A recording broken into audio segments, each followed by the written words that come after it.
Hello viewers, আমার ডিম পাড়া মুরগি হলো 12 পিস, মোরগ হলো 1 পিস।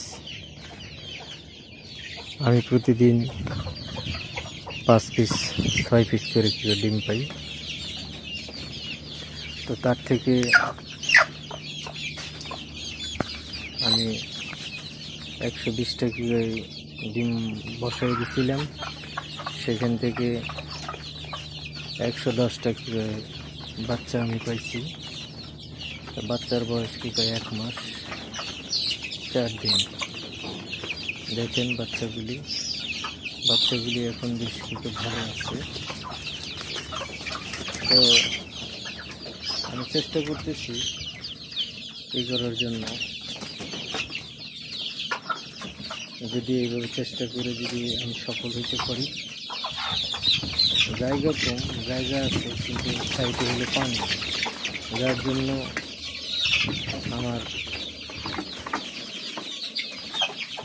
সাইডে পালি কিন্তু সমস্যা হয়। আজকে আবার কি 4টা মুরগি দিয়ে বসাইছিলাম 71 পিস। একটা মুরগি গিয়ে বাচ্চা ফুটে বের হয়েছে, তারা দিয়েছিলাম 20 পিস। 20টা থেকে 2টা বাচ্চা কীভাবে জানি মারা গেছে, তাদের ডিম কি নষ্ট হয়ে, আর বাকি 18 পিস কি বের হয়েছে। আজকে গিয়ে 2 দিন হয়েছে, আজকে বের করছি মুরগি সহ।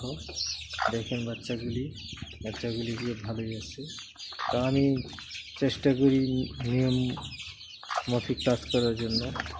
তো এই বৃষ্টির কারণে কি আমার কিছু বাচ্চার কি ঠান্ডা লাগছিল, সে ঠান্ডা কি আল্লাহর রহমতে এখন কি ভালো হয়ে গেছে।